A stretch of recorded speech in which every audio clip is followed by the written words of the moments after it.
All right. This is always good when you have a bi-coastal Leaders Who Care episode. So, Sarah, welcome to the Leaders Who Care series. Thank you. Thank you, Mark, for having me. I appreciate it. Oh, you deserve to be on a Leader Who Cares series, and people already know it, but we're going to prove it even more. So we kind of call this part of it like on the fly, where we talk about specific subjects that are important. And Okay. our firm, Fifth Element, was launched about 6 years ago at the UN headquarters in New York on specifically on International Women's Day, because it's one of our pillars of what we've always began with. In fact, I don't know if you know this, our first event ever was in Delhi, India, supporting Wow. young women entrepreneurs to evolve and get better and whatnot. So we've done a lot in this area, and I know it's an important area and subject and topic for you as well. Um, It is. when we work with our clients who are leaders who care about their people, about making money, about making an impact, they understand the value of diversity of experiences, diversity of ideas and perspectives. Can you describe your passion, your purpose, and how you've come to have that as a major subject of interest, how you've managed to navigate and thrive as a leader who cares, and about women, especially having equal access and opportunity to both financial and human capital, that whole arena. Share a little bit about how you that became important to you and how you look at it. So I have basically spent my whole life in different contexts, and it would, take hours and, a, much longer than what this would be to, go through the trajectory of, how, why, what, and the different things that I've done to kind of do that. But I would say that my life's mission has been about trying to empower women. And, I've tried to, through different resources that I have, through different types of access that I have, do that. And it was just something that I always cared about. I always wanted to elevate women. And there have been different people in my life that maybe encouraged me in doing it. And it was also maybe just something that I always wanted to do. And I was just always driven in wanting to do it. And a lot of the time, there were obstacles. I mean, I failed. I encountered plenty of people who did not want to see that happen. And I was always willing to fight, despite a lot of the time getting shut down and sometimes feeling like I was just throwing slime against the wall. But I always just believed in different ways that it was important to to help women succeed. And I wanted to see more women in business, more female CEOs, more women playing sports, more women owning some of the sports teams, more women running newspapers, more women running health, running hospitals, whatever it is. I wanted to see that happening. And I have just tried in different ways through, what I've done in business, through sometimes just things I've said, through sometimes what some people might think is saying the wrong thing, but hopefully the right thing. And just trying to get women a seat at the table and hoping that at least if they get a seat at the table, it changes something. Yeah, thanks for sharing that. I agree. It's amazing.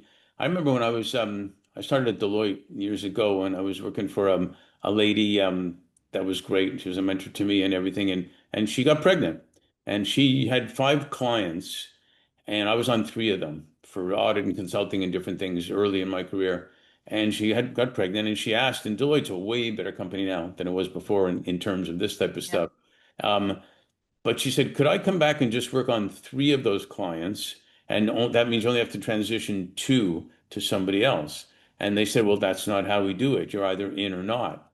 And as a young person there who had a little bit of sarcasm and rebellion in him, I said, well, that doesn't even make sense business wise.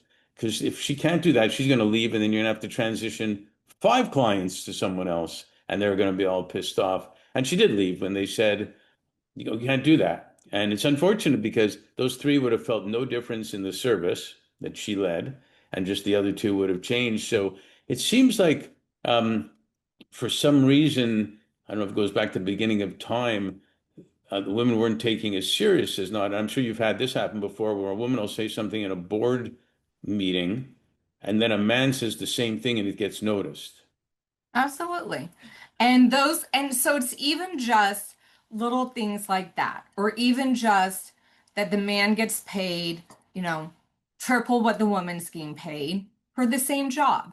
Right. And and I sometimes, this is sometimes a controversial thing that I say, but, I don't necessarily believe in social movements, although I guess to a certain extent I'm kind of creating one a little bit right now, or, sort of in my own way trying to, but not in a loud or proud or trying to make it put it in the face, because one of the things I believe is very, very important is women and men working together, and that being an absolutely, part of the equation, because that's how it works. And, everyone who sits and says, it's the guys that are doing it, or anything like that. And I'm digressing a little bit, but, it's also that women don't support women. Hmm. And that's really part of the conversation that doesn't happen. And I think that until that's not acknowledged, that it's really one of the biggest things that is going on is that women have not learned how to play nice in the playground with each other. And if you look at even some of the statistics and numbers as far as how women are getting funded and things like that, I mean, if less than 2% of female founders are getting funded, that's not because men aren't the only ones not funding them. Women are not funding women. And so, but those conversations don't happen. And so there's a lot of commentary by, influential women and the thought leaders and, the women who want to talk about it, but they want to just call out the men and say, oh, it's the patriarchy and things like that. But it's not, it's also that women are just not putting money into other women, and they're not supporting each other, even on just a social and a kind way. It is a very catty world among women. And so that's also been something where I have attempted to, and I'm not always perfect at it. And I have, failed, and, I've made mistakes. I've made plenty of mistakes. I could write diaries on my mistakes. I know the feeling. But yeah. But I think it's also, I try and be, humble about it and accept it and, acknowledge it, and then, rebuild or try and do something better and trying to prove upon it, and I try, and also one of the biggest things I've tried to do is at least create access, at least try and create access for women, but for everyone, to empower people, to give them that seat at the table where they can really sit and have those conversations and talk to each other, and coming from different places, coming from different sectors, Right. also coming, government, all sorts of different places where it's not just about business. It's about business. It's about government. It's about people coming from news. It's people coming from media. It's people coming from sports. It's people coming from education, healthcare, whatever it is. But, that's even some of what I'm doing, even with, how I've evolved doing what I'm doing with even some of, my events that, I'm doing and with my communities, is that people get to sit and talk to each other if they so choose to. And it's coming from different sectors and different places. They don't have to engage if they don't want to, but they have the access to. And I've seen people get to have really interesting conversations with someone that they maybe wouldn't have before. You mean you might actually learn something from someone else? What a crazy idea. And isn't it true that men and women are different? Thank goodness. They're Yeah. different. And when you put a Yeah. team together, like I do a lot of sports analogies, you don't put five goalies on the ice. You're not going to win the game if you have five Yeah. goalies on the ice. You need different players.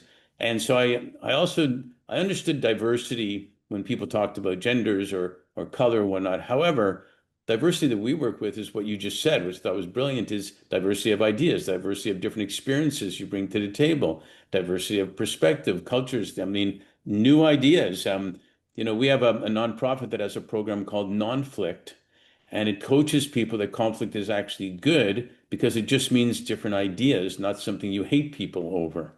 And so I Yeah. love what you're saying. In common sense, which isn't always used in the world, you want different people in the room together, just like you're doing. Yeah. And I want to go back to something because I moved away from it and Hmm. I apologize for that. But in regards to what you said, about the boardroom, and I said, p men getting paid triple. So I believe that women should get paid the same as men.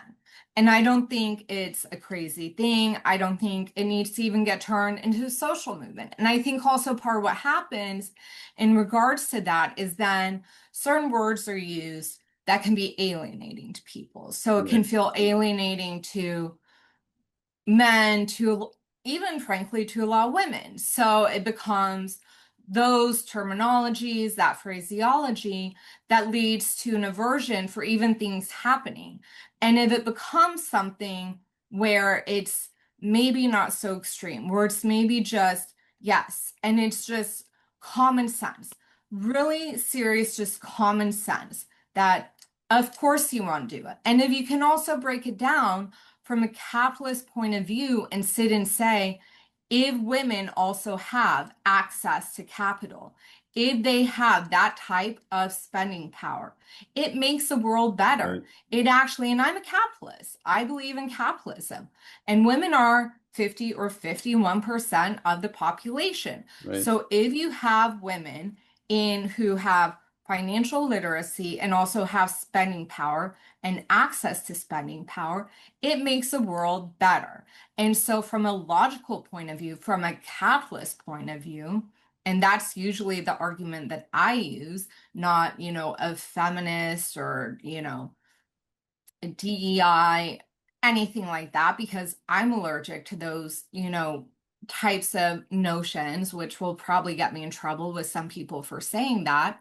But I think that if we sit and we lead by that and saying, absolutely, I should get paid the same as my male counterpart, but I will also then contribute to the economy, which will make it better, and Yeah. we will have a better society.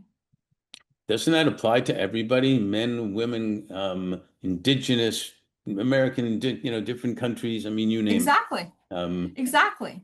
you know, I we, think I think capitalism is something that advances society and it leads to innovation, it leads in everything. And so that's where, and if we are a society and a people who wants to advance, it's helpful for everyone. So even what you were talking about when, you launched and were doing things in India and trying to help with the startups there, that's exactly doing that. That is bringing innovation, capitalism, something to give people an opportunity to advance themselves and bring better things to do.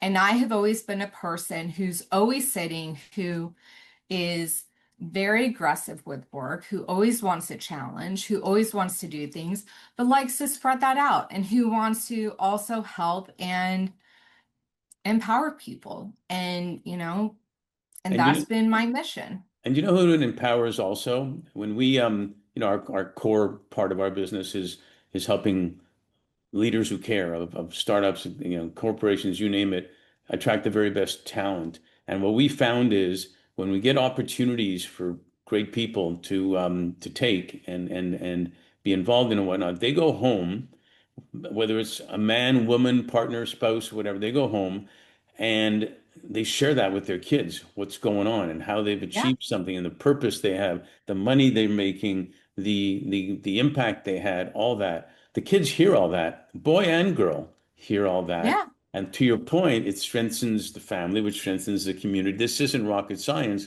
Like you said, it's common sense. versus going home and the little boy or little girl look at the mom and dad differently, and the dad's complaining about his work, and the mom maybe is, oh, maybe I should get a job.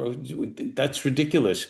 It's been shown that both working actually is just as good, if not better, than one that has to even stay home because they're achieving, they're making something happen, they're making an impact. So I couldn't agree more. Yeah. And I think that most people are also curious. I mean, Mhm. I think I mean, I can speak for myself, but, I'm a curious person. I always want to know more. And I think that's also human nature to a certain extent. And so there's that desire to hopefully grow and do more. And you And know what happens? so, You know what happens also? Sorry to interrupt. It's been said, and I'm a big fan of collaboration and peace. The more people are involved in economic development and economic impact and whatnot, and they're engaged, there is such a big more chance, I don't know if that's a language, of getting along together, you know, yeah, and actual peace happening through economic development, through people being engaged. I agree. I agree. And I think also if there's less of that financial struggle or less of that kind of inability to do anything, I think it's better. I mean, if you even study history or, what's gone down over time, or even some of the places in the world where or even in our country where there is conflict, there's usually, some sort of socioeconomic and, Absolutely. problem that's going on there. And so it's usually if people have some sort of financial stability, it leads to a more prosperous and safer society. And I agree with men and women. Again, there was a reason we're different. It's not just about babies. We have different ways of doing things, different ways of Absolutely. addressing things, and that is great. If we were all exactly the same, how That boring. would be boring. Right? That would be so boring. That would be so boring. That I Of just, I don't, you know, as much as I'm great, kidding, course. but I don't need to hang out with someone who's exactly like me. And I like that men and women are different. And I think that's okay. And I also, and I think it's okay to have, gender roles and gender differences and, Yeah. to have those things. And so even some of my philosophies and even in, what I'm trying to do and to, give people access is, being able to sit and empower everyone, but sin say, part of even in one of the things that I say is, it's for empowering women and them working with their male allies. And it's very neutral in how it's doing it. And, I'm very curated in how I kind of am doing certain things with some of, the communities and trying to help it and trying to, help them and hopefully do something. And I don't know if I'll do anything. I hope it does something. I'm trying to. It's, one of the things that I'm doing. And, I've done different things in my life to try and help, as I said. And so I could sit and go through all of it. This is one of the things, but it's, this is a way to try and give people some access. And I'm hoping that, in these rooms, people are able to sit and have some conversations and maybe something awesome and great comes from it. Well, you're 100% right. All people want is equal access to opportunity, and then it's up to them to create it. If you just sit in the Yeah. corner and try very hard not to talk to anybody, it probably won't happen. But if you just Yeah. engage, it will. So it leads to another part of this that I want to ask you. We all have influencers, in our lives, positive and negative influencers. Yeah. Um, when I speak, I talk a lot about my grandfather, who my grandmother, my mom, my aunt came from Kiev, and they immigrated to Canada. And he used to take me for walks in the park when I was in Montreal, where I'm from. Um, and I asked him once, I called him Zeta. I said, Zeta, how do you know all these people? Because he talked to everybody, speaking of talking. And he pointed at somebody. I remember him pointing and he's saying, see that man? I smiled at him and that made him come over. And he smiled at me. And then someone else saw us smiling and laughing and they came over. And as a 5-year-old, I'm thinking, wow, life's going to be easy. All I have to do is smile. I remember thinking that. I just have to smile. That'll be great. And then you get Yeah, older and you start complicating things. And then you get smarter, hopefully, and you say it can just be a smile as an influence also. So with that said, and we're talking about giving people and women equal access, can you share maybe a couple of people that have been influential? I know there's probably way more influential in your life. sure. So the one who, and this is, I guess, common or maybe not uncommon knowledge. So my dad was, definitely probably one of my greatest mentors, and he passed a few years ago. And so that was an interesting thing, and grief is an interesting thing, but that's a whole other, topic. Yeah. But, it's but he was definitely a person who played a large role in my life, but on many different contexts. But he was Hmm. a person who I really looked up to, and what he did and what he did with his life and his career. And he was an incredibly inspiring person, but Hmm. he was also a person who really believed in elevating women. And, I mean, one of the things that I remember, he always told me this and he always repeated this to me. And, he repeated it to me near the end. And he always said, don't be the cheerleader, be the quarterback.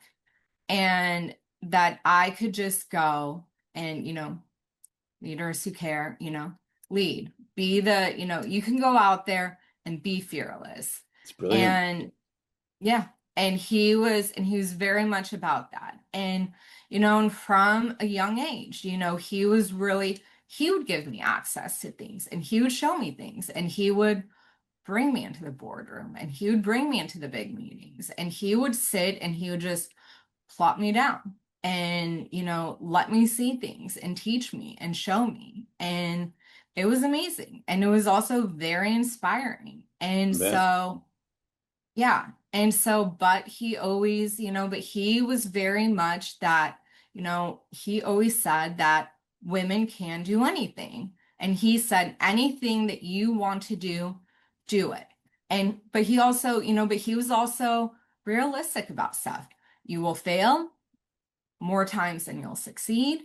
And, you'll get disappointed and people will disappoint you. And, that life is hard and it's not perfect and it's not sunshine and daisies, but keep trying, There's keep an trying. expression, sorry to interrupt, there's an expression, you don't win and lose, you win and learn. Yeah. Exactly. And, so those were things that I really, kind of learned. And so I take that to heart. I'm going to fail more than I'm going to succeed. And that's okay. So I do try to give myself that grace to have that happen and not beat myself up all the time. And I wasn't always good at that, and I Sure. still sometimes, have moments where it really, you know, hits me and impacts me. But I do try to sit and say, okay, this one didn't work out, but it's okay, dust That's it it. off Yeah. and, keep going. Dust it off And and start all over again. Exactly. It's a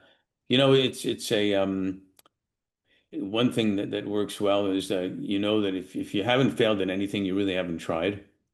yeah, and I have some things that, I feel like I probably repeat a little bit, but it's things that are kind of my mantras that I, say to myself to kind of go on with Hmm. some things and that have just stuck with me and that I kind of live by a little bit. So, even to what you're saying as far as influencers, I mean, Michael Jordan, and I'm a total sports junkie, by the way, he said one of the best things. You miss 100% of the shots that you don't take. And so I take all of them. I am fearless. I will, approach anyone. I will talk to anyone. I will go after anything. And, and I will try anything. And it might work and it might not. But I at least try and go after and I at least try and do it. And I am one of those people where even if I have a bad day, the next day is a brand new day. And I wake up very glass half full. And I I got am, I got to tell you, but I'm a sports guy too, big time hockey, and and Wayne Gretzky said you can't score if you don't shoot. So kind of the same thing. So, exactly. so I'm with you. Sports is a good analogy, for that. And those are great influences. You know what? One of the things someone taught me was we're all influencing people all the time, and we don't even sometimes know it. And it's our choice to try to be positive or negative to do it. Yeah, And it's kind of like putting them in the room to have access. That's influential, giving them the opportunity to do it. I just want to ask you one last point here, because one thing we do say in LA, this is you got to keep them wanting more so you can do a sequel. So we may have yeah. to do a sequel. But with everything that's happened over the last 5 years and going back to COVID and everything, and what are you most grateful for and what are you most hopeful for? Ooh, that's an interesting question. Um, I don't ask boring questions. of course not. Um, I guess I'm grateful for the opportunities that I've been given and that I'm alive and that I've survived. And it has not, been a non-rocky road. There have been some amazing things that have happened, and I have also gone through some very trying and testing times that taught me a lot. But I have also probably grown and succeeded and been able to do certain things that I didn't even realize I was capable of. Hmm. And so, even with some of my biggest losses, some, Yeah. And what are you deaths most, and, no, I get that. What are you most hopeful for? the future. And that, I believe that, anything is possible. And so I hope that with some of what I'm trying to do and, professionally and personally and everything, that I'm going to continue to grow as a person, that I can continue to hopefully help people in some way. Maybe nothing extraordinary, even if it's just a little thing, and that, my dreams and goals professionally just continue to grow and I can support others in doing that. And That's that, that's what I really hope for. that's a beautiful answer. Even the little things are extraordinary, and there's a thing going on in the world that if you didn't become Oprah or you didn't become Michael Jordan or you didn't become the doctor, you didn't do this, then it's a loss. It's not enough. Well, what people are starting hopefully to learn is that giving your best is enough, and that is extraordinary. You don't have to be Oprah to be extraordinary and stuff like that. Yeah. So I tell you, I'm grateful for having a new friend, which is really cool. And I'm grateful that you are a leader who cares, that are making some good things happen. And I'm hopeful for the same thing because you are doing that and helping other people do the same. So thanks for being on the Leaders Who Care series, and hopefully we'll see you soon.